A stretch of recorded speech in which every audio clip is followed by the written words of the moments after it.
Okay, everyone, we are officially live. I'd like to welcome y'all to another Financial Freedom Friday live stream from the Side Hustler Society. As always, I'm your host, Elijah. Now, to be honest, we're going to be talking about Airbnb, what it takes to get started, and also how much I made with the platform. And we'll do a general Q&A towards the end. But if you have any questions, feel free to go ahead and put them in the chat, and we will address them.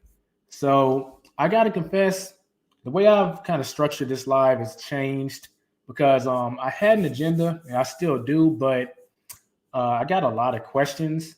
So we're going to really focus on the getting started aspect. Then we'll roll into the Q&A because a lot of y'all's questions kind of describe like maintaining once you've already gotten it started. So I think that's best for the Q&A. But what we're going to do is, first thing I'm going to do is show y'all my earnings because y'all don't care about anything unless I show y'all what I made.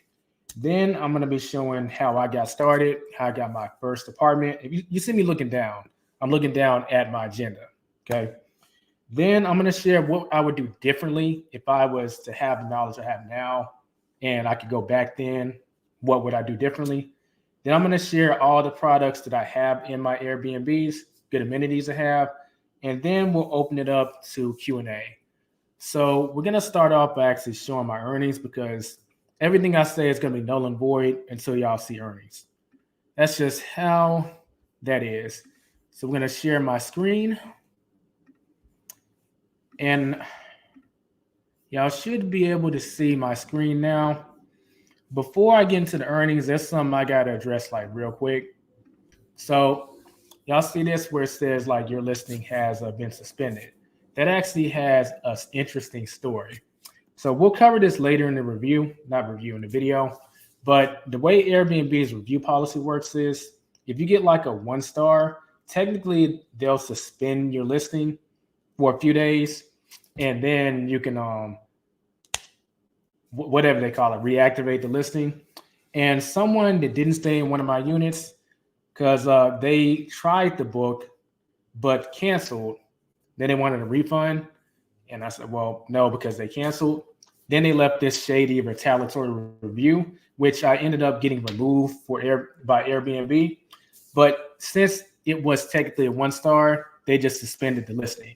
So the reason that's why that's there, the reason I haven't reactivated it is because I have someone staying in there via a direct booking, which means if someone's living in the apartment, I'm collecting money from them and Airbnb is not even involved.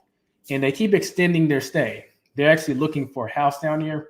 And every time they give me a date that they want to end, they extend it and then pay me more money. So Airbnb is not involved in that at all. So I just decided to just leave it suspended.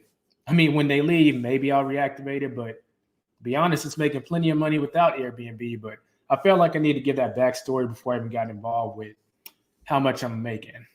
So let's go ahead and go to the earnings, which is what anyone ever cares about. So that's how much I've made this month so far. We're actually going to show all of it up to today's date. So as we can see right here, I made $137,517 as of this date, and I started in the late 2021. So we're going to actually break it down per year because there is a story that goes behind this. So we're going to go to custom dates. We'll start at 2022 because when I started in 2021, like literally it was like November and December. So you might as well not even look at that. So go to 2022. There we go. As for the end date, I'm going to go to December 31st. I wish there was a faster way to do this, but it's not. Apply. And you see in the year 2022, I made $49,436, which is pretty cool. And in this year, I actually got my second apartment. As for 2023, this one should be considerably easier to pull up. Yes, it's 2023. I made a total of $73,595 and 71 cents. And this is when I got my third apartment. I haven't gotten any more for a while because I'm waiting to see how the regulations turn out in my market because there's this big regulation battle on if the government, local government, is going to ban short-term rentals or not.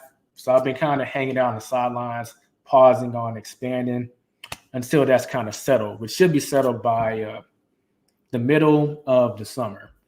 So let me back out of that. And we're going to go into some of the expenses. So this one is kind of hard to break down. Let me stop sharing. The reason it's hard to break down is because I reinvest all the money that I make into getting more units. And generally the expenses are the rent, which is in these cases $1,500 per month. It's the utilities and it's the internet. Those are the main ones. Then there are more optional expenses like the streaming services, Disney Plus, what else? Well, Peacock, Netflix, all the streaming services. So we're gonna actually save the expenses section for the Q&A because a lot of y'all off screen actually had a lot of questions in that regard. So we'll get to that when we get to the Q&A. So here's my story, which how I got involved. I was actually real curious about Airbnb for a little while, but I didn't know much about it. So I decided to stay in an Airbnb. And to be honest, it was moderately priced. It wasn't expensive, but it wasn't like cheap either. And when I got in there, I just looked around like this. And I just got the impression I could do so much better. Now, there was nothing like bad or wrong with that Airbnb. That's not what I'm saying. It just seemed pretty average. Like, okay, so I see a bed in here. I see a TV in here. I see a couch in here. And there are utensils in there to cook. Like, I don't see anything special. And obviously, they're making money from Airbnb. So, like, what's to stop me from doing it? So once I saw how basic it was, I said, you know what? I'm actually going to give it a try. So that same complex, I saw that they were actually leasing because they had just expanded and built more apartment complexes. I remember I was getting some work done on my car. Then I decided to actually give them a call because I took a picture of the sign. And I had rehearsed this big, not speech, but this presentation that I was going to give on basically how to convince them to, quote unquote, let me do Airbnb. And the apartment manager asked, are you interested in getting an apartment like for personal use, or do you want to Airbnb it? I was like, I wasn't expecting that. So I just went on and said Airbnb. And she said, okay, so it's going to cost, $1,350 under normal circumstances. But if you want to Airbnb it, then it'll be an additional $150 so you can Airbnb it. So it'll be a total of $1,500. I sat down and thought about it like, well, that's tax deductible, and they're not asking for a piece. See, a piece is this. If they wanted like 10 or 15% of your gross revenue or something like that, that means that's a cost that increases the more that you make. I was not looking for anything like that. So I went on and said, yeah, you know what? I'm interested. Let's go ahead and get this started. And that's how I got my first apartment, but it wasn't as simple as I just laid out. So I haven't spoken about this, not on this channel, but when I was in my early 20s, I was actually a victim of a credit fraud scam. And it's something that kind of screwed up my credit and stayed on the record for 7 years until it could get removed. So I was at that point to where it was just getting cleaned up. And when they ran my credit, she said, well, since your credit is, if I remember right, it's like in the mid 500s, you hit the income requirement, but your credit is a little too low. So we need a higher security deposit. I asked her, okay, well, how much would you want? And she said like something like $2,600. I was like, yeah, no thanks. I'll just pass. And I literally had the mentality I was going to pass. Then about 10 minutes later, she called me back. Okay, I've done some research and we can actually lower the security deposit to $1,500. Would you be interested?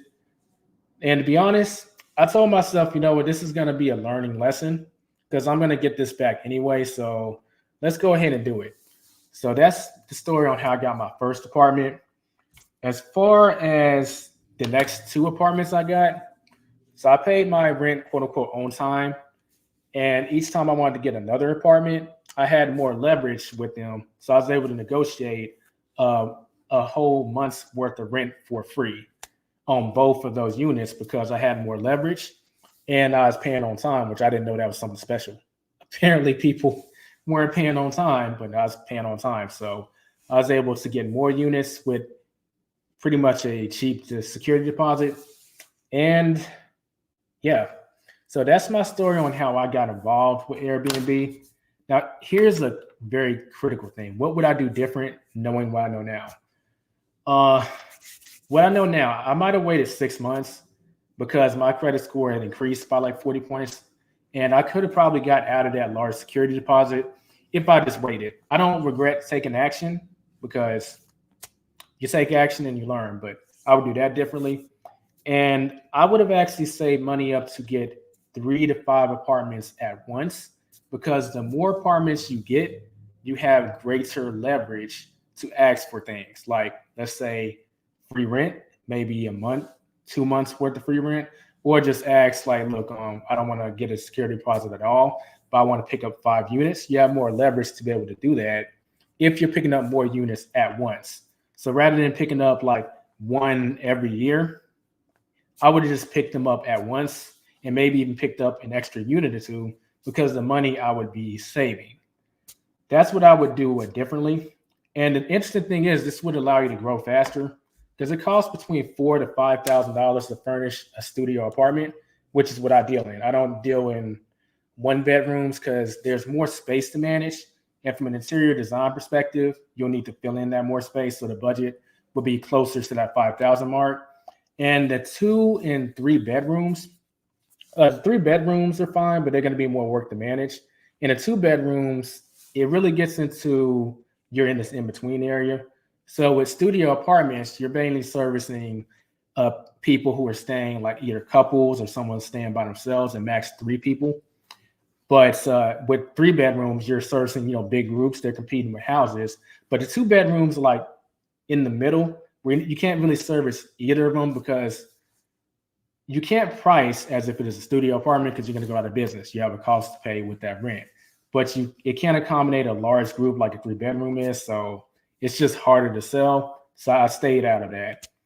That's what I would do differently in terms. Oh, actually, I got one more for you. My first unit was on the first floor. I would never do that again because it depends on the apartment complex, but there's always going to be complaints about noise, and that's something you can actually control. So if you actually get units on the top floor, because the complex that I have units in is 2 floors. So if you get something on the top floor, any complaints about noise won't be in the equation because you're on the top floor. And I feel like such a novice when I got started because there actually were top floor units available when she gave me the tour, but I picked something on the bottom floor. Yeah, I'm never, ever, ever doing that again, unless they give me some huge discount. And even then, I'm not sure if I would ever. Yeah. So have an extreme preference towards the top floor. That would exactly explain what I just said. That's the reason why. And yeah, that is what I would do differently. So next, we're gonna actually go to what I put inside the units because congratulations, you got the lease, right? But you got to have some furniture in there, otherwise no one's gonna be staying in there. So what we're gonna do is I'm actually gonna show a pre-recorded video that I filmed for this live stream, and it's gonna break down exactly what's in every room, including the bathroom, the living room, the kitchen, just everything. So let me pull that up for y'all. Give me one moment. And if y'all have any questions, remember, just put them in the chat. I will be getting to them in the Q&A, which will come shortly after this products video section. So here we are. Let's get this started.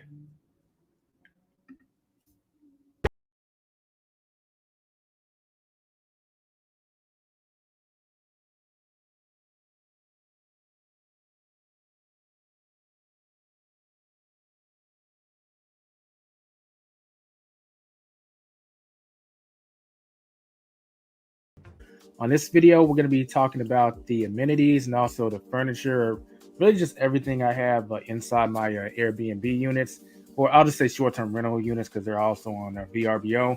And I might actually be looking at entertaining some direct bookings pretty soon. For those of y'all that don't know, I actually started being an Airbnb host a little over a year ago, and I kind of did it as an experiment to see like how much money I can make. Did I like things? And in general, I do like it, so I'm going to continue doing it. But it was an experiment for a reason. I found out what worked, what didn't work, and what's good to have when starting out, and when you're going to get another unit. What are some key things that you want to use? Like what things are good to have in the bedroom, in the kitchen, in the living room, in the bathroom. That's what this video is for. Plus, a lot of people have been asking like what kind of stuff you have in your units. So this video is meant for y'all. With that being said, let's go ahead and hop into it. So one thing to note about this is everything that I'm taking a look at, these are linked in the description and the pinned comment in my kit.co. So everything is conglomerated in one spot. If at any point you want to check any of these out to put in your units or just to have. And I also want to say that from an interior design perspective, like each property is going to be different. So things like sheets and stuff like that or overall design, not really including a lot of that stuff because that's going to vary from property to property. I might make another video in the future with a conglomeration of like interior design stuff, but that's not what this video is for. This is more the bare bones of stuff that's good to have. Now, one thing to keep in mind is the clientele I'm catering to is traveling business professionals, traveling nurses, remote workers, really professional people, not so much leisure travelers. So my amenities are going to be geared more towards them. So let's go ahead and get started. Starting off, I always get the Zenith bed frame, which can be gotten off of Amazon, because in general, it's just a very strong bed frame and it's very easy to set up. So it scales very nicely, whether you're putting it together or you want to have it assembled when you arrive. I've never done that. It's so easy to put together. I haven't even considered that, but it's an option. Moving on, as far as the mattresses I use, I always use Wayfair because it's economical and it actually is pretty comfortable. It's a soft bed, and I've gotten several compliments from guests that have said that they really enjoyed the bed experience, specifically related to the bed. You can see those popping up on the screen right now, so I don't see any reason to change if guests are happy with it. So moving on, we're gonna exit out of that. And this is actually a big one, but I always get a bed cover. Now, this is pretty critical because let's say if a child is in the bed and they have an accident or something spills on the bed, like wine or just a number of things, just fluids get on the bed that end up staining like the mattress. Well, if someone sees that by any chance, like your next guest, you're not going to be a 5-star host, and you may actually get dinged as far as like unprofessional cleaning. You might even have to refund the cleaning fee. We don't want that. Even if you manage to scrub it out, it's usually going to leave a mark. Plus, it could leave a scent that's unfavorable. So, I always have a bed cover because it's easier to replace a $37 bed cover than it is to replace a $600 king size mattress. So, I don't know what I would do without it. I don't think I really need to say much more in that regard. Moving on, we're going to go to the pillows. Now, when it comes to pillows, in general, I found that these are the most comfortable, at least for not just for me, but also for guests. Pretty self-explanatory. Moving on from that, this is one of the things that is kind of catered towards my customer avatar. But you see, this is a table. I have one on each side of the bed in my units. And in particular, this is great for if you have books available to read because it has a rack that they can be stored. And obviously, other things can be put on the top too. But more importantly, I really like this rack because not only is my book in the rack that people can have access to read while they're staying in the unit, but I do have a collection of other books that people tend to enjoy. Keep in mind, I already said who my customer avatar is, but I keep a good variety of books. Some about astrology, some about like health and wellness, some about finance, and some about business. That usually creates a great mix. And all the books are interacted with, so that tells me that I'm doing a pretty good job. The most interacted with book is my book because they see that I'm the host. I have a book. They usually check it out. But the second one is usually a book about astrology. So if you're gonna make some available, a lot of people are very intrigued about astrology when they're staying short term somewhere. Just something to keep in mind. Next, we have a fan. Now, this is important because for those of y'all that are doing rental arbitrage, the unit may or may not come with a fan, but some people literally need to feel the breeze when they're going to sleep or need to hear the sound of a fan. It plays a big role in them being able to actually get to sleep. So you want to make sure you have it available. And if the unit doesn't come with it, even if the unit does come with it, I always want to keep a portable fan because let's say they want to have the fan on them while they're in the living room or living quarters and there's no fan in there. If you just provide a fan, you're giving the customer what they want. You're giving the customer more control over their experience. And of course, a customer that has more control over the experience is going to find the experience to be a lot more favorable. Scrolling down, we have a phone charger. And this one is overlooked by a lot of people. But this is a charger that has several outlets, as you can see. And they can plug into multiple phones. So if you're serving multiple people in your units, like 4 or 5 guests, this is something they really appreciate. But even for someone like me that mainly deals in studio apartments, some people have more than one phone. It's not that like out there to have more than one phone. I mean, y'all have seen me have 2 phones. So having that available is definitely much appreciated by guests. And it's something that's not really that expensive. So you just put it in there, they appreciate it, and they are going to use it. I can really speak from experience when it comes to that. Next, we have the hangers. A lot of people don't actually think to include hangers, but you definitely want to include them because it makes things more convenient for guests. Now, one thing about the hangers is they may take them. So I'm actually working on getting a sign in my closet that says like, it has a hanger and then it has a stop sign. And it basically says, do not take hanger, fees will apply. Because, hangers do cost something and we want to make sure they're available for all guests to hang their clothes up, but we're not giving the hangers away for free.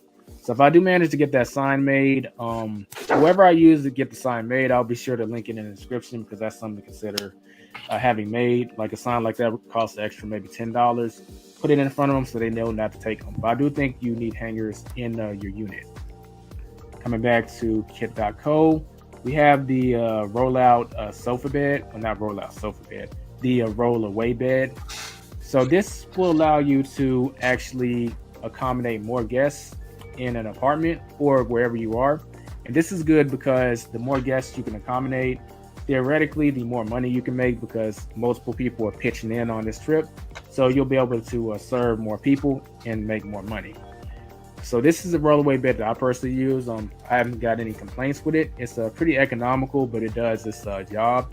You want to make sure you do get like sheets and a comforter or duvet cover and insert for your rollaway bed because you don't want to just have the bed and then just have like nothing to support it. So coming back to the kit.co, we have earplugs.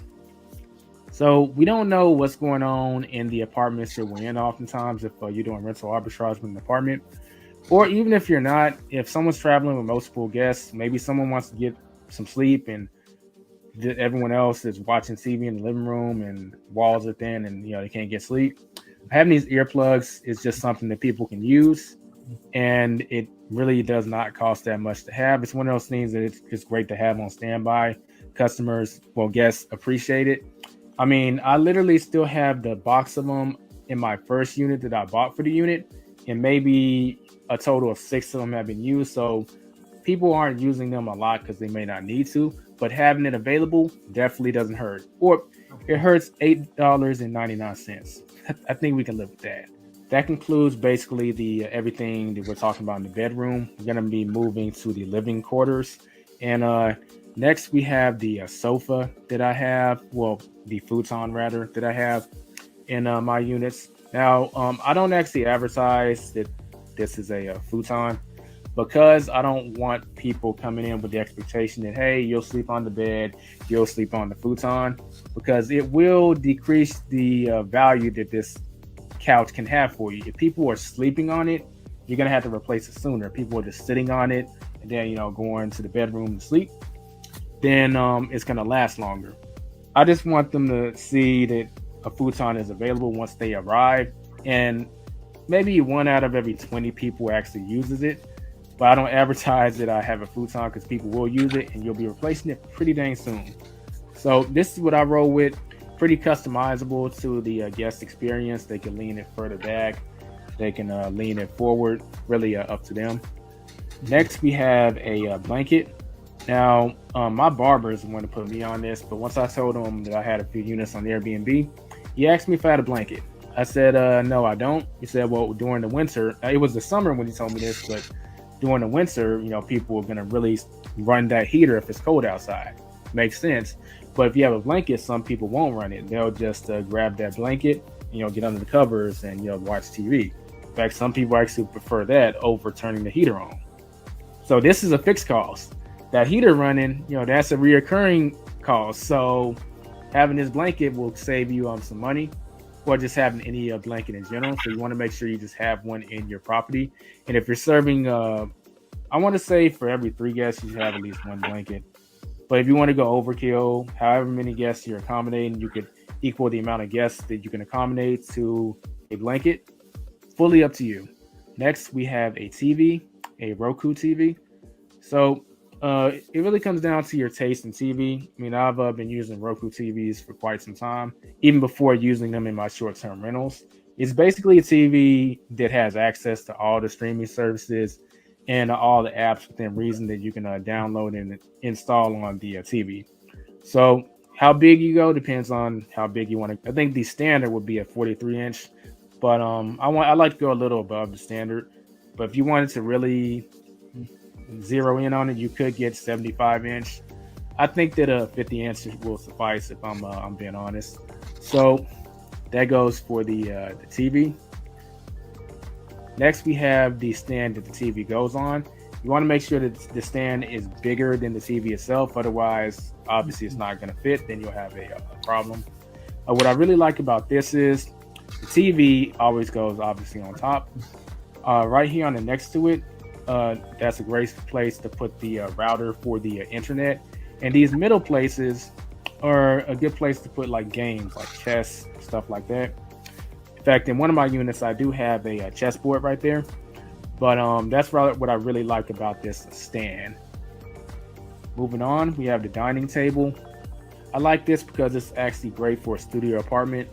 It doesn't take up a lot of space, but it can accommodate up to 4 people. So that's the table that I roll with, and it's actually pretty easy to put together. Next, we have the chairs that come with it. Now, I buy the chairs in sections of, not sections, but in packs of 2.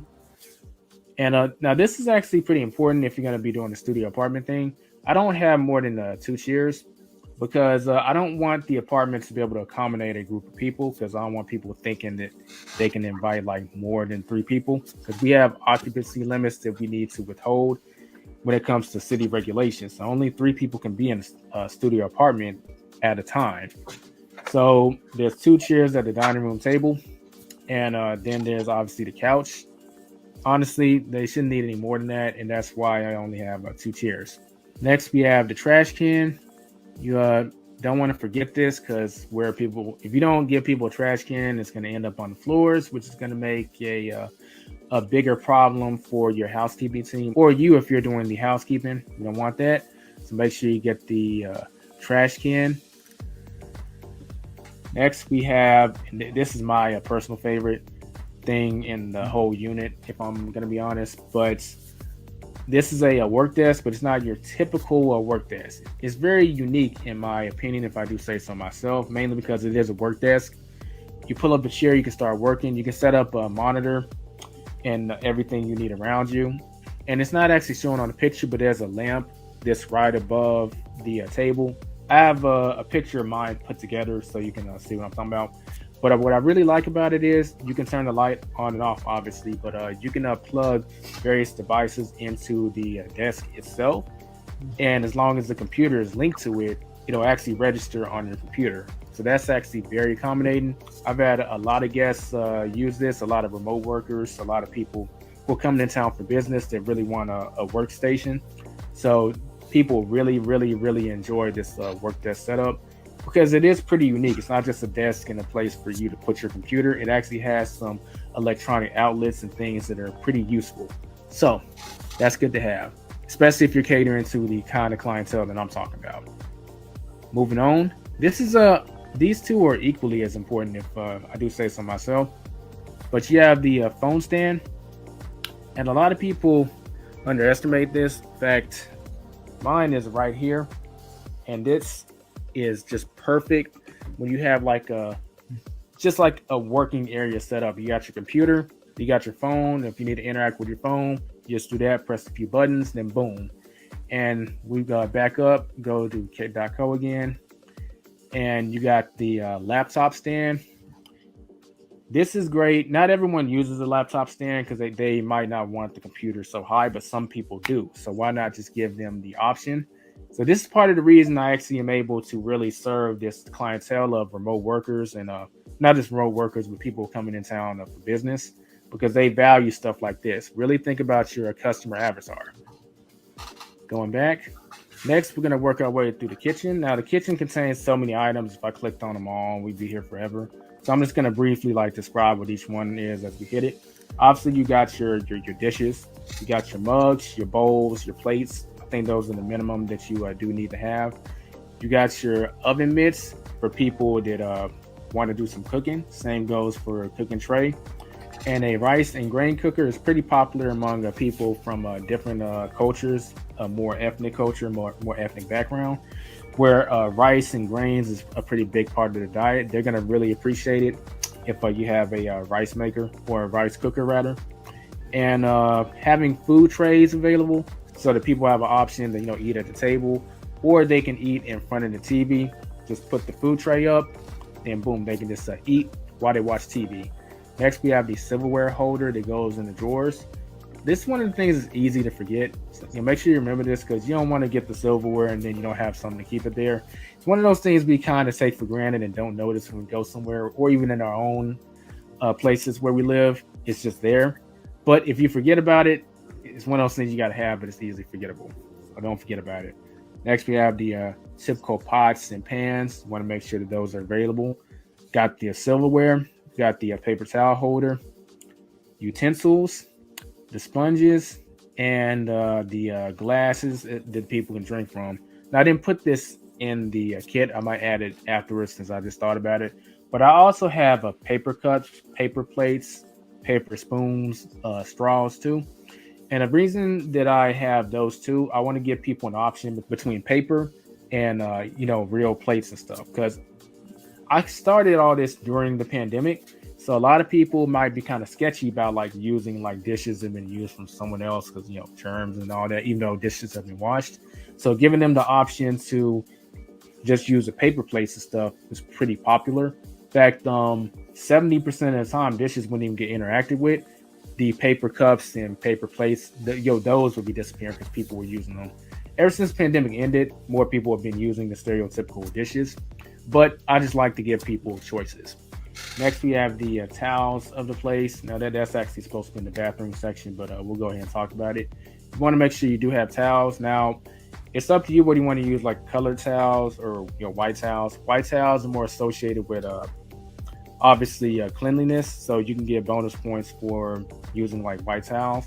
But if your overall color scheme is something else and you make the towels part of that color scheme, like in my units, where I have these brown towels, it has a brownish gray color scheme, so I can kind of get away with that because colored towels have a longer shelf life than white towels, because white towels can get stained, and even though the towel itself is no longer dirty, it can still get ruined by some fluids.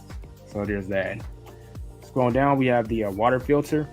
This is actually a pretty big game changer. So a lot of people actually directly commented saying that they really appreciated the fact that I had this water filter, because generally speaking, no one wants to drink unfiltered tap water, but they may not be in a position to go and get Ozarka or whatever. They might not even feel like it.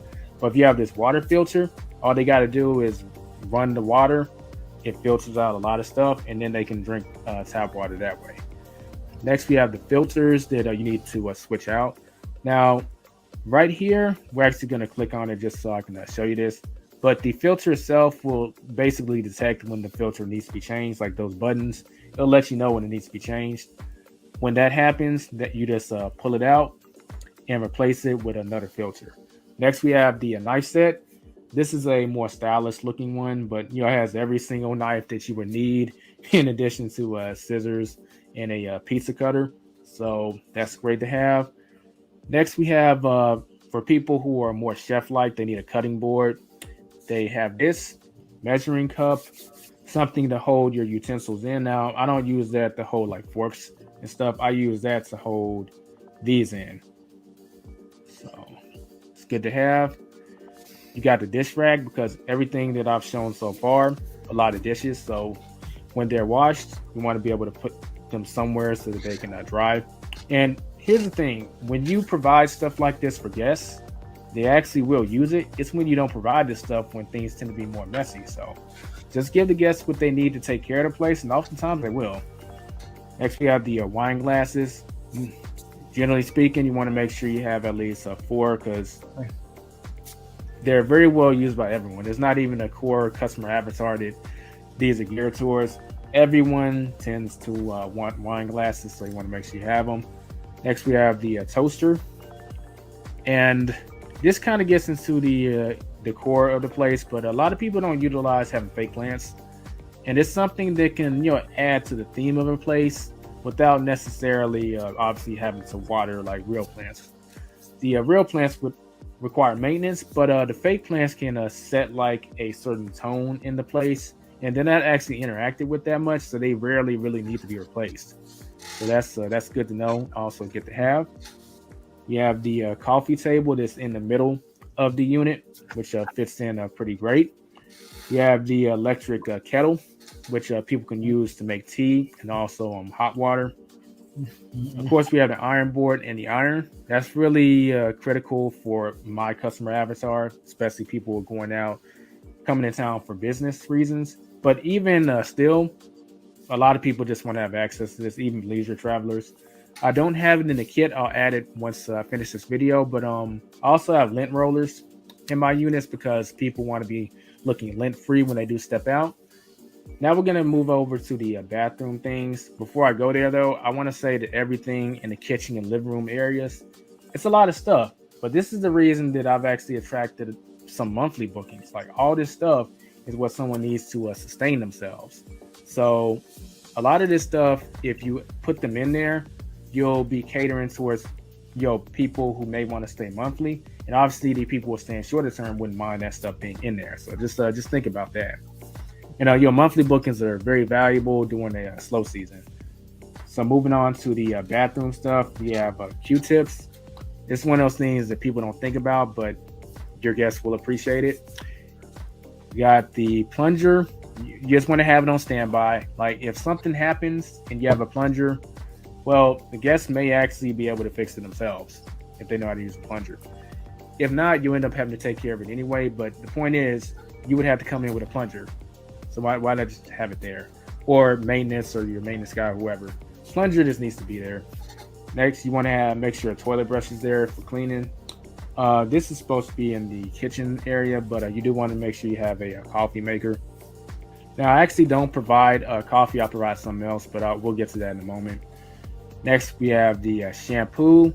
We have the bathroom utensils. We have the bathroom decor in there. You want to make sure you have soap available, as well as somewhere to put their toothbrush. And a little bonus I added this since I came out during the pandemic, and afterwards I just kept it there. But having a hand sanitizer in the bathroom too is a great plus, because some people would rather actually just use the hand sanitizer to be completely like bacteria free rather than use soap. Give them the option. Make sure you have a trash can in the bathroom. And this is one of those things that really helps. Have a hamper. It doesn't have to be in the bathroom, but have it be somewhere close to the bathroom, because if you don't, people will just leave their dirty towels on the bathroom floor. Creates a bigger problem for your housekeepers, and then creates like that mildew smell. And then you're gonna have to get out of the unit once the guest is finished staying there. But if there's a hamper, some people will use it. If people aren't using the hamper, you can print out a piece of paper and type Dirty towels go here and tape it on the hamper. People will use it. I know you're wondering like why should you go that far? Some people are. You would think they see it and it clicks, but don't assume because it doesn't for some people. Swinging back to the coffee. So I actually don't provide coffee because coffee is very bad for you actually, and I don't really want to be contributing to harming people's health in that way. Now I want y'all to know that I am leaving money on the table. If you provide coffee, then you may get more bookings. You may get which will generate some more money. I just don't want to provide it, but I do provide coffee alternatives, as you can see here. And believe it or not, people actually are trying out these coffee alternatives because they get used. So they either try these alternative coffees, get the same effect. Maybe they'll start using it from now on. Who knows? Or they don't use it, and I don't have to replace it. So either way, I think it's a win-win. I have a stevia as a sugar, as a sweetener that they can add. And as far as soap for the bathroom, I always like to go with a Dr. Jacobs Natural Pure Castile liquid soap gel. I used to have this and also the solid soap version, but the solid soap version, it ends up just getting wasted because people like the benefit of the physical version is you can reuse it over and over and over again. But someone that's not staying that long is only going to use it a few times, and then they leave it there. They don't take it with them. So it's like, well, that soap can't be used anymore because once someone uses a physical soap, it's theirs. If they don't want it, it's got to go in the trash. So it's just better just to have the liquid soap available because they just pour what they need on a towel, take care of their business. But the container for the liquid soap and the soap in there can still be used for other people. Scrolling down, we have the floss, and a lot of people really like this type of floss where they just get it like that. Keep that on standby. It's these little things that people appreciate. Same goes for the shower caps. A lot of people don't think about they don't think about women when they shower, and almost every woman I know showers with a shower cap, but they may have forgotten it back at home or they just don't have one. If you have this available, it's these little things that will cause them to leave you a 5-star review when they may not have left a review at all. Speaking of women, we have the curling iron, the hair dryer, and we have this that they can have access to, and they very much appreciate it. And last but definitely not least, we have the security for the property. So I have a Ring camera set outside of all my units so I can see who's coming and who's going. And I also have the Minute system, which is a sound detection system that you can use to detect like sound levels in an apartment. So if it's getting too loud in there, they may be throwing a party, or maybe disturb the neighbors. You can let them know, like, hey, can you quiet down? And the Ring camera, I think it's pretty self-explanatory. It's a basic security. But that concludes all the things that I have in my units.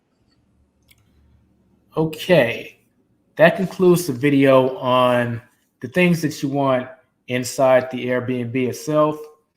And I see we do have some questions in the chat. I'm going to get to those real quick. In fact, let me go ahead and post a link for anyone that wants to join me live and ask a question. We'll definitely take a look at making that happen.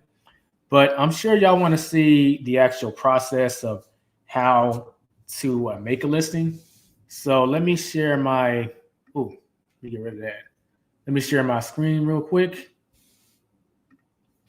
Go to,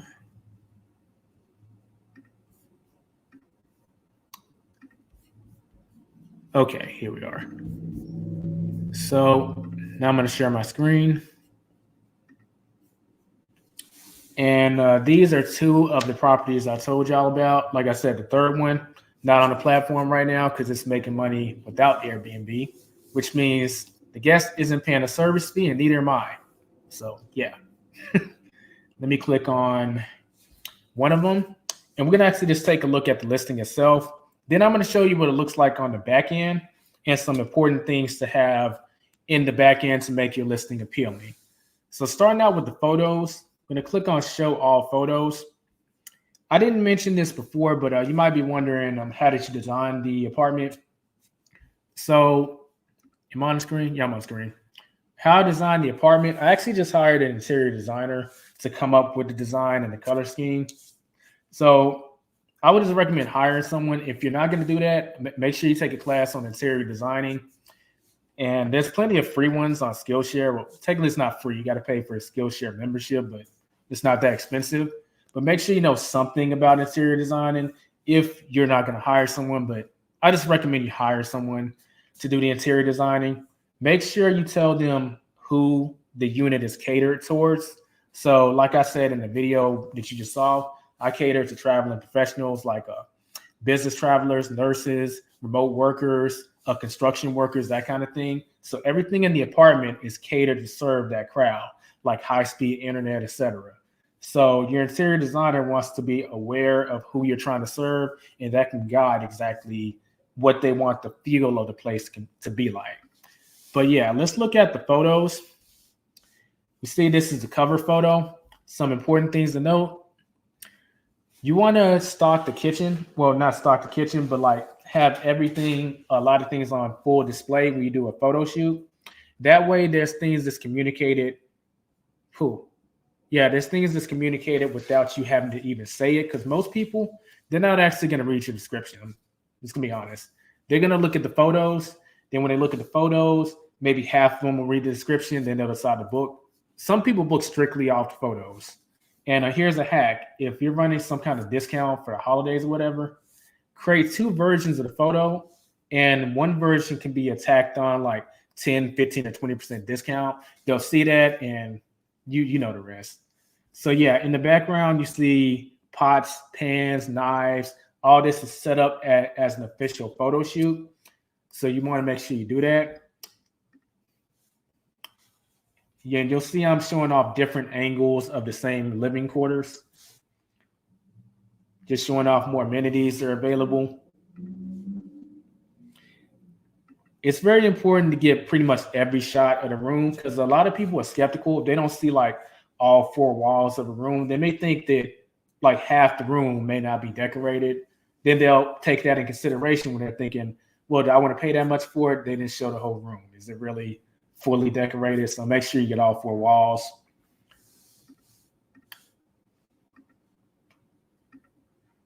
Then moving on to the bedroom, same principles basically apply. Y'all might be wondering, did I hire a photographer? I actually didn't, because I know a little something about photography. In fact, I literally just took these on my phone.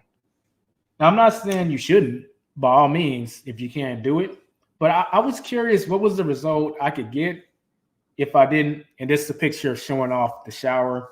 People love the shower. Like, it always gets compliments. As you can see, different features. But yeah, let me finish going through the photos. Of course, that's a picture of the work desk. Then I had to put my Mac on there just so they can see exactly what their potential setup could look like. And this is a picture of just a local Trader Joe's, which is a health food store. Same goes for Sprouts. Stuff like that really shows a monthly booking potential, because they're going to want to do some shopping.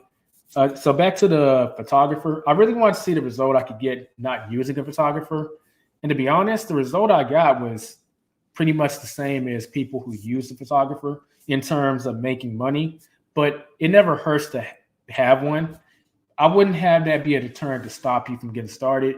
You could always hire a professional photographer and then do a reshoot and set up and stage the property again, then use the better photos. But be honest, just using photos I took with my phone, and it's not on my desk, but people that know me know that I have the thing that holds your phone in place so you can center it the right way and stuff. In fact, give me 1 sec. It's right over there. Hold on.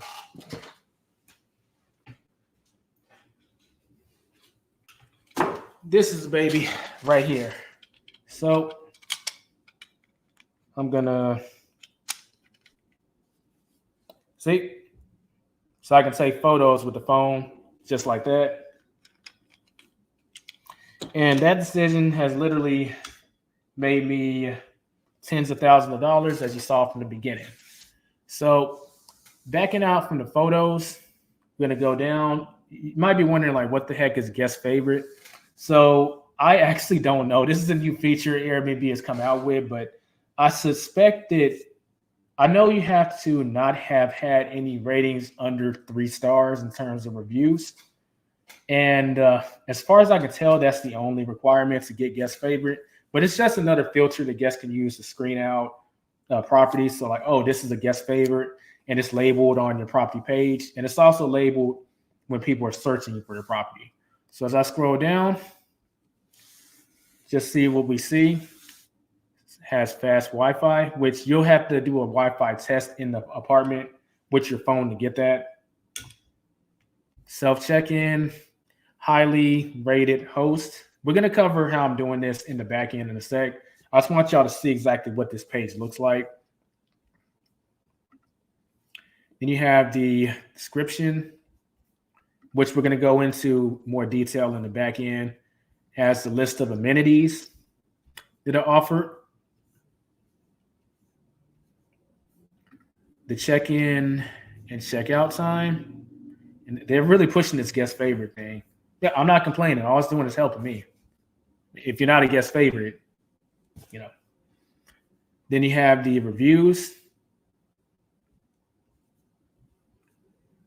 Okay, so let's go ahead and back out of this. And we can start showing the back end. So let's share this tab, transaction history. And we're going to go to listings. Then we're going to go to that same unit that y'all just saw. And we're just going to scroll down. So I've already covered the photos. We see the title. So the title, what you choose to call your place, you should take a few things into consideration. Take into account your location and the type of person you want to serve, which is your customer avatar. And also if you're running any type of promotion that you want to mention in the title. But those are the things that determine your title. So let's look at what this title is. Welcome to East Dallas, which is where my units are. King bed, because I have king size beds in all my apartments. They cater to basically all types of sizes, and people want more room with the king bed. And it says near it all. So I'm basically targeting people who want to be near downtown. And I put king bed in there because a lot of people literally, they filter their search by trying to find something that has a king bed. And you'd be surprised, but a lot of people don't use king beds. They are expensive, don't get me wrong, but yeah, they don't use it. Next, you have the category. That's simple. In this case, it's an apartment. This is important, the number of guests that you allow in there. Now, some people always keep your city's occupation limits in mind when you come up with this number. Don't allow more than your local occupation limit. So the city of Dallas, for every bedroom, you can only have 3 guests. So a studio apartment has 1 bedroom. That means that only 3 people are allowed in there from a noise and safety perspective. So I wouldn't allow more than 3. But to be honest, I'm not catering to groups of 3. So I really just have it set it to description. Oh, this is real important. So it's important to it's important to know who you want to be in your units, your customer avatar, but also have an idea of like the type of person you don't want in there. So you know exactly how to write your description. So I already said I don't cater to leisure travelers. They're a handful to deal with. I mean, that's fine, but me personally, I want to serve people who really need this apartment with high-speed internet, etc. But you can't discriminate against anyone. It's against Airbnb's policy, regardless of what they want to stay for. But one thing you can do is say like who your unit is perfect for. So what do you see in the listing description? The perfect unit for business travelers, contractors, remote workers, corporate rentals, and traveling medical professionals. So I basically said, hey, this unit is for you. So that's telling everyone, hey, this is who it's meant for, without discriminating against everyone. So who do you think is booking my place? Mainly this demographic. And if someone does book that doesn't fit that demographic, they're kind of aware that, hey, the unit is set up for this. So I'm not expecting something extremely fancy that people on vacation would be expecting. They have to, it's setting the expectation right. As we keep going, are you searching for a place in Dallas that's not too far from uptown and downtown and has free parking? We're here to help. Here you will have access to our studio, one bed, one bath apartment, complete with our rain shower and high-speed internet. Cool off after a hard day's work in our relaxing living room, complete with a TV that includes streaming services. So as we scroll down, we click on the your property button, and it's just further elaborating on this. Top your day off with a comfortable, good night's sleep on our king size bed. See how I'm emphasizing that king size bed. It has an in-unit washer and dryer, a work desk with USB and USB-C ports, wireless charging and power outlet, free parking, high-speed internet, fully stocked kitchen. The following streaming services: Netflix, Hulu, Disney Plus, YouTube Premium, HBO Max. I need to change that to just Max since that's what they are now. Crunchyroll, ad-free for you anime fans just like me. Yeah, I'm an anime fan. My favorite anime crosses between either Yu Yu Hakusho and Dragon Ball Z, but that's for another video, and a Curiosity Stream. Next, you'll have the entire apartment to yourself. Interaction with guests. That's you can fill this section out if you plan on interacting with the guests like locally, that's more for experiences. That's not my forte, so I don't put anything there. Then other details to note. I have the distances to local attractions or local things that they'd be interested in, such as grocery stores and Deep Ellum, which is a place that's real kind of popping here in Dallas, and obviously the Dallas Market Center. And anytime I get an inquiry where someone asks, "Hey, is your place close to this center or close to somewhere?" If it is, I just add this to this. So this list has grown based on people who kept asking me, is your location close to this main attraction? Let's back out of that. Scroll down. Amenities. So you have the ability to add any amenities that are obviously in your place. We already kind of covered that, so I'm not going to go into that in detail, but this is where you put them. Make sure you don't leave anything out because people can search for where they want to stay based on just their amenities. Like, for example, someone could put coffee maker as an amenity, and it will only show units that have a coffee maker selected. So you want to make sure that everything you do offer is highlighted in your listing. Scroll down. Instant book. So you have the option to allow people to just instantly book, and they don't have to put a reservation request, don't have to ask you, can they book? There's some pros and cons with that. I have it on, but I'm real good at highlighting who the unit is for. So that's why, but you do have a few options. You have the option to only allow people with a good track record. So if someone has like under a 4-star rating and you have this selected, then they can't book instantly. They've had to ask you. This is something I use big time. This is a pre-booking message that people are required to fill out before they can book with me. And you can turn this on or off. But here's what I say. Thank you for your interest in booking the property. What brings you into town for your stay? I put a disclaimer. Third-party bookings are not allowed in the unit. The person booking the stay needs to be staying in the unit. This is required for insurance purposes. Any third-party booking is subject to being canceled. Thank you for understanding.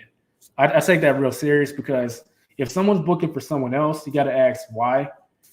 That person may have gotten kicked off the Airbnb platform for trying to throw a party or something, and now they're having their cousin book for them. And what do you think they're about to do in your place?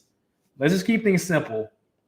The person that's booking the unit needs to be staying in the unit. Of course, they can have guests and visitors, but they need to be in the unit. So next we have the house rules. Now, I'm gonna make a video itself on house rules because you're probably thinking like, Elijah, what the heck? Why so many? Anything you want to enforce, you got to put inside the house rules on Airbnb. I'm not going to say what should be in there. I'm just going to say take a few things in consideration. Excessive guests, late checkout, and early check-in.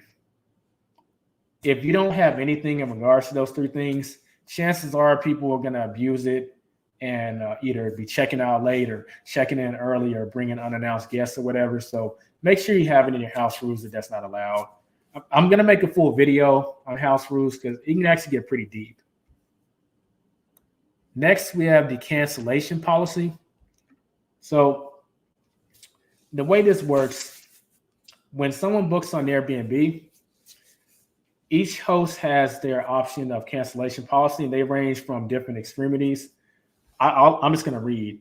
You can pick flexible, full refund 1 day prior to arrival. If you select this, that means that someone could book your place 2 months in advance, and then 2 days from the time it's time for them to book, they can just cancel, and you're just out of luck. The reason that's a problem is you got to worry about getting those dates booked. But flexible means that you have the most visibility since you'll be appearing in more search. So there's that. There's modern, full refund 5 days prior to arrival. After 5 days, that's when there will be a fee for them to cancel that you would get as the host. Then you have firm and strict, which are even stricter than modern. I'm not going to go into like heavily. I use modern because since I deal in studio apartments, people who are coming to town, it's going to be a little more last minute. So I feel that modern is just the right balance. Versus if I was dealing in houses, people who need to book a house tend to book bigger stays. That means they're going to book them further in advance, like 2, 3, 4 months in advance. And if that's the case, just think about what I said. You're going to want to have something in place so that they're for sure they're going to be able to make it when they book your place as far as the cancel. Keep in mind that you have the ability to refund them if you wanted to. So let's say they did cancel, you have a firm policy and they get charged 50%. You could override that and give them a full refund if you wanted to, but it's up to you. It's at your discretion. And next we have a long-term stay policy. So it's the same thing, but it applies for 28 days or more. So let's back out of that, stop sharing. And yeah, it looks like we checked off everything on the agenda. So we're going to go ahead and start the Q&A. If I posted a link in the chat, so if you want to actually hop on the stream and ask me a question, feel free. But I do have a lot of questions that people have already asked. Let me start getting through those. So M3 says, how much money do you need at the start? So we're going to take this from the approach that it's a studio apartment. It can vary. I forgot to mention this when I was talking about how I got my first apartment.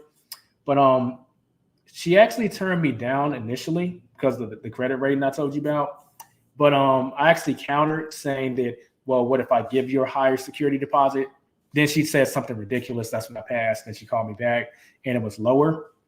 But technically, if you include the security deposit, you're going to get that back. So I don't like to count it, but I guess you could count it if you really need to. So count the security deposit, but let's just assume that you're fine with getting that back, since that's what will happen as long as you don't destroy the place or something. It takes about $4,000, $4,000 to $5,000 to furnish a studio apartment. So that's how much you need to have in mind in terms of a budget when it comes to getting started and getting your first apartment. Now, the exception to that is if you're going to get more at once, which if I could do it over again, I would. I would get like 3 to 5 at once. So I would have more negotiating room in terms of getting like more weeks for free and also just being more efficient. And he has another question. It's kind of an extension of the first. And how long before you can expect to turn a profit? So here's a sweet spot for me dealing in studio apartments. The goal is to have that each unit cash flow at least $600 to $1,000, at least. I said cash flow, not how much the unit is making. So the unit has like, I'll say between rent, utilities, and internet, the rent may be $1,700. I mean, the expenses may be around $1,700. And I make $3,000 on that unit for that month. That means that my cash flow for that property is $1,300. So I'm looking to have the cash flow for the property on a monthly basis be at the very least $600 to $1,000. Now, if it's more, by all means. But you'll find out every market has seasonality. So some months you'll be able to pull like maybe 1,500. Then during the slower seasons, your profit might be like 400, which is under the amount I said. So I'm looking for the median average. So at the end of every year, I take the full income in terms of cash flow and divide that by 12. And that number needs to be over 600. So with that in mind, we're going to use 600 as the number. So if I'm going to make positive cash flow of 600 per month, how long would it take to get another? How long would it take to get your profit back? Since you spent $4,000 to furnish the apartment. So let's do a little math. I'm looking at my calculator. So it take roughly 7 months to get your $4,000 back. Now here's the interesting thing. When you start getting more units, you can make that money back faster. And my strategy initially is to get a unit, don't take any money out of the business, just let the money build up until I got another $4,000. And then I could go and furnish another studio apartment. I'll say $4,500 because let's say if they still want a security deposit, you can go ahead and include that in there. But I would be trying to negotiate the security deposit out of the equation because if we've done business before, are you really insecure about me as a tenant? I mean, so I'm going to be aiming to negotiate the security deposit away. But if you need to take it into consideration, and keep in mind, I'm using the low end. It's more likely if you're actually managing this stuff right, that your number is going to be higher than 600. So it would take about 7 months, but the more apartments you get, obviously that starts to compound on each other. So 600, but then you got 2 apartments, so you have 1,200, and then you can get to that 4,000 much faster, and so on, so on. Technically, that cycle can just keep on going. I do recommend you set a goal on how much money you want to make, and that should determine how many apartments that you want, if that makes sense. My love letters to books. Ooh, appreciate you chiming in. Be sure to check your channel out. Do you use a cleaning service? If so, how do you find them, or how did you find them? So I have used the cleaning service, and I've also done the work myself. I actually prefer to do the work myself because it fattens the margins. But there's an app and a platform called Turnover B&B. I use them. In fact, let's actually Google it so you can get a visual of what I'm talking about. Turnover B&B. And let's share our screen.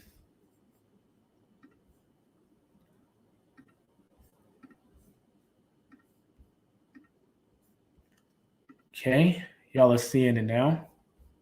Let's put me in the corner. There we go.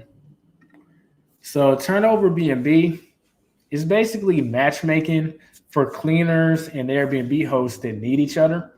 So Turnover B&B is actually pretty similar to TaskRabbit, except for it really just focuses on cleaners.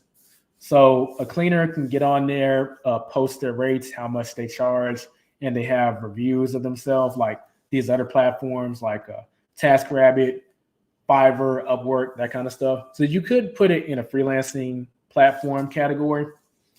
And basically, if you want someone for the job, you press a button and you request to add them to your favorite cleaners.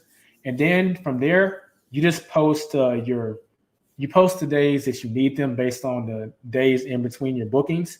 And this can be done automatically. You can sync your Airbnb calendar or Turnover B&B, and you can have it so this is posted automatically and it's kind of running itself. But just keep in mind that they are going to charge something.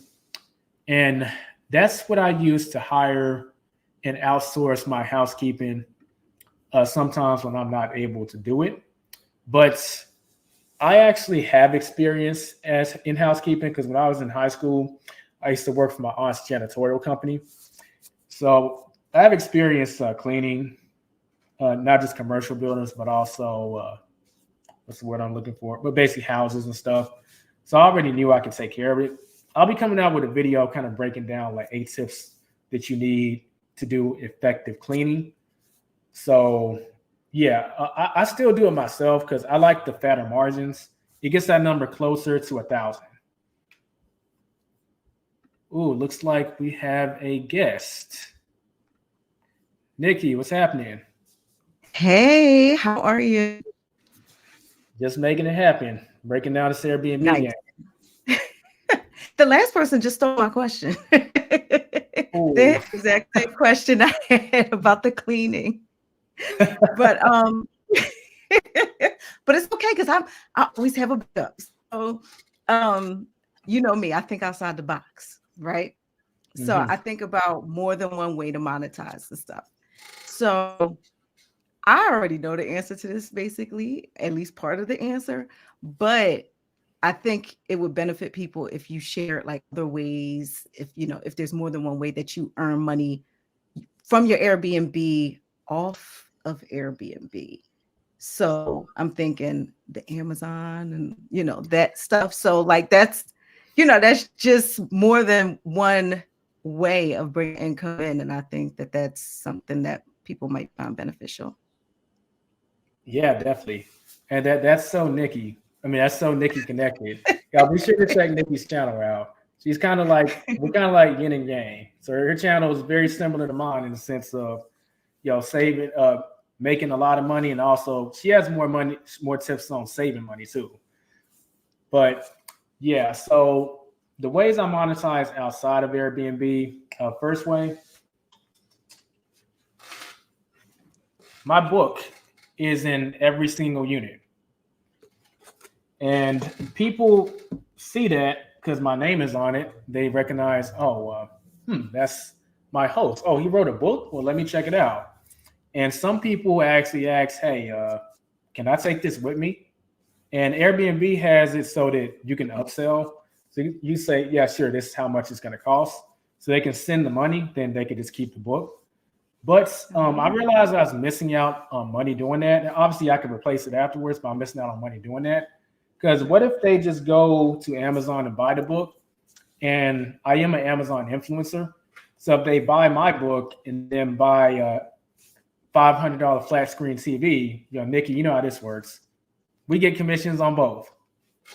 So what I did was I actually printed out a QR code and said, like, hey, any of the books in the unit, if you want any of them, scan this QR code and you can get it on Amazon.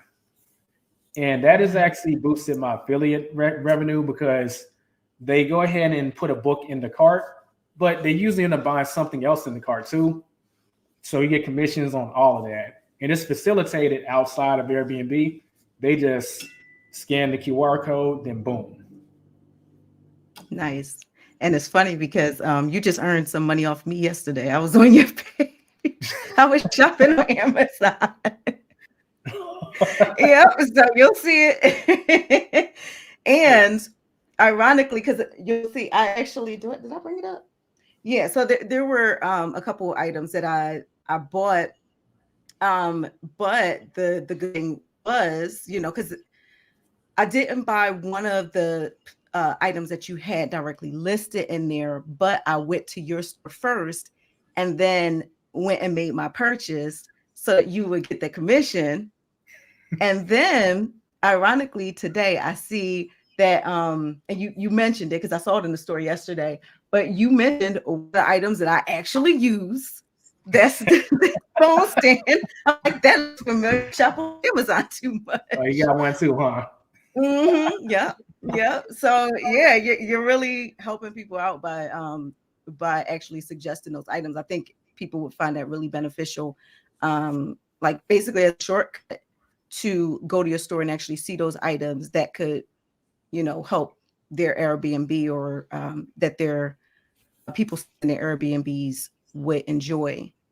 Oh, and I do have another question. Not to take over your stream, but Feel free, like fire away. listen, I put on makeup. I gotta, so You got to chill out. I got you. I got you. so the other question I did have, and I'm not sure if you answered this because I was also working while you were talking, but do you advertise off of Airbnb, or do you just let the Airbnb algorithm suggest you to people within their platform? Well, I basically let Airbnb do all the heavy lifting, but towards the latter part of my, I'll say, journey with short-term rentals, I did get on a Verbo. I got one booking off of there, but Verbo's a vacation platform, so since I'm not really catering to that crowd, I don't get too much steam on there. But I have done some direct bookings, meaning that Airbnb has not been involved at all. And these are people I've either met in person and then we signed a lease, Mhm. or maybe I'm kind of a bit of a poacher, but some people have booked via Airbnb, then they just kept extending. And then later they're kind of honest with me about their situation, like, hey, I'm going through this, or I've had some people going through a divorce, like, would you be interested in setting something up like more long term, like maybe for 3 or 4 months? And I say, well, yeah, how about we discuss it on the phone? Is it okay if I give you a call this time? Oh yeah, sure. And I convinced them to just let the booking finish on Airbnb, and they can just pay me directly, and it's cheaper for Mhm. them, and I don't have to Right, pay a service fee, so I can give them a discount since there's no Airbnb service fee, and they're ultimately paying right. less. Yeah. So yeah, I'm a bit of a poacher in that regard. That's good. I heard you say you had somebody that was extending Yeah. at this point right now. So wait, do you have any more? Is I'm not looking at the chat. Anybody asking questions or anything before I ask a third question and not letting anybody else get a question? So right now we don't have any more questions, so you're in the clear. You're good. Okay. Because I was gonna ask, so that story that you told about them saying, it's suspended or whatever, and you're like, okay, well, it's fine. I have somebody in there, so I'm not going to pursue it at this point, reactivating it. But when it does come to reactivating it, what is the time frame for that? Like, or process for that? Because you already mentioned that, they already handle the situation. But were they supposed to allow that suspension to stay, or like what would you do to actually get that off? So basically, you just gotta agree to the ground rules of the Airbnb platform. So you click the button, like say what's next, and it has you review the ground rules and then agree to it, and then Mhm. it's reactivated. But when they suspend it, that's not an option for 5 days. So there is Um, that, because it's not like it's a suspension. It's not a removal. right. But yeah, and that's part of the reason I'm looking into ways. They're like Airbnb is just an OTA, online travel agency. That's all it is. There are plenty of them Mhm. out there. I already mentioned Verbo, but there are more niche ones that we don't know. A lot of people don't know about, like Shippa, which is targets remote workers. ILE, which targets people who are insurance clients. They're looking for somewhere to stay because they've been displaced somehow, whether it be like Right. a house fire or something like that. There's all these different OTAs. There's Furnish Finder that targets uh, travel nurses. So Mhm. Airbnb is not the only game in town. You can always sign up for all of those. Mhm. Okay. Yeah. Nice. So are you, and sorry if I'm like, trying to let out Mhm. any secrets if you have any, but are you trying to are you gonna like eventually have like a course or anything of like how to start Airbnbs, or like is that something that's on your radar at least? Ooh, see, I think you're the fourth person to ask me that.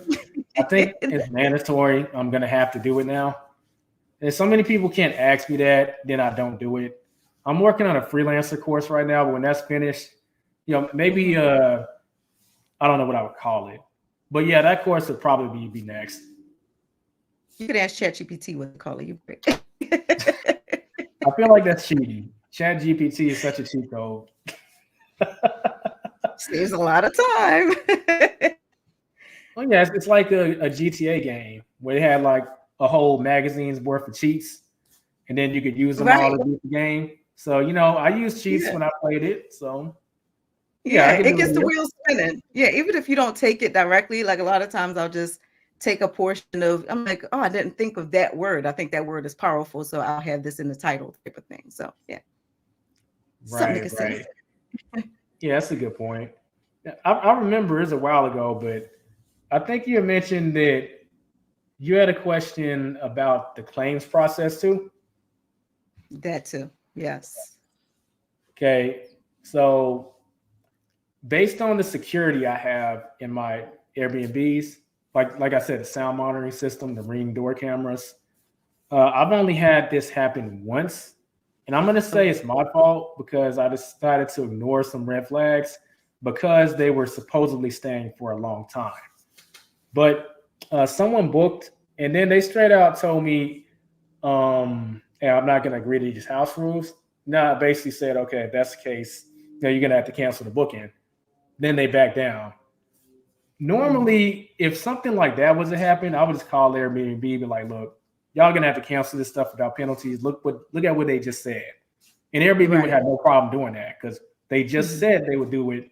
We're gonna cancel it for you. But Hmm. it was a like a monthly booking, and it was during the month of December when it's slow. So Hmm. I went on and let it slide, and they decided to throw a party. And it was the kind of party where like a bunch of people were going in and out of the unit. And I basically sent them a message saying like, "Look, your last day has been updated to tomorrow. You're leaving tomorrow. If you don't leave Ooh. tomorrow, you know, I already told Airbnb and they're in agreements. We're basically gonna have to call the cops and have you removed." They Ooh. agreed and they left.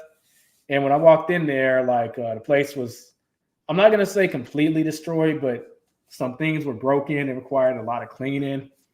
And Airbnb, I took pictures and video footage of everything. So like before I even walked in the apartment, I literally I was expecting this. I was like, look, he straight up told me, so I'm expecting a catastrophe. I went on, Mm. put my phone in this, and recorded me entering the unit, and then just did a full like tour of everything. I also took Mhm. pictures. And Airbnb has, it's called air cover, where they will cover any kind of damages to your unit. And Okay. yeah, overall, they did cover everything except for, this is kind of funny. The next day was Cyber Monday, and some stuff needed to be replaced, like Mhm. the coffee table, the couch, the leg on it was broken, so that needed to be Mhm. replaced. So I already knew like Airbnb probably wasn't going to pay for like the full price of it because there's some depreciation involved. So they paid for like Mhm. 80% of it. But Uh, since it was Cyber Monday, I said, you know what? You can submit the original receipt, then they're going to take the depreciation into consideration, or you can mhm. submit the receipt of the replacement. When that Uh, happens, they'll reimburse you based on that. I gave them the original receipt, so they reimbursed me for that. But the stuff that I needed to replace, I got a bigger discount on Cyber Monday. So there was a there you difference go. that I pocketed. Mhm. That's good. That's good. Yeah. So that was all I. Those were all the questions I had. Okay. Well, those questions definitely benefited everyone. I mean, I know a lot of people probably had those questions too, so I appreciate you getting on and asking them. No problem. No problem.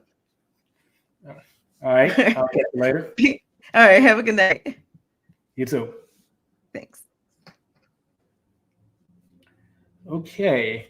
So I'm looking at the chat and it looks like we don't have any more questions left. So if anyone has any questions, go ahead and drop them.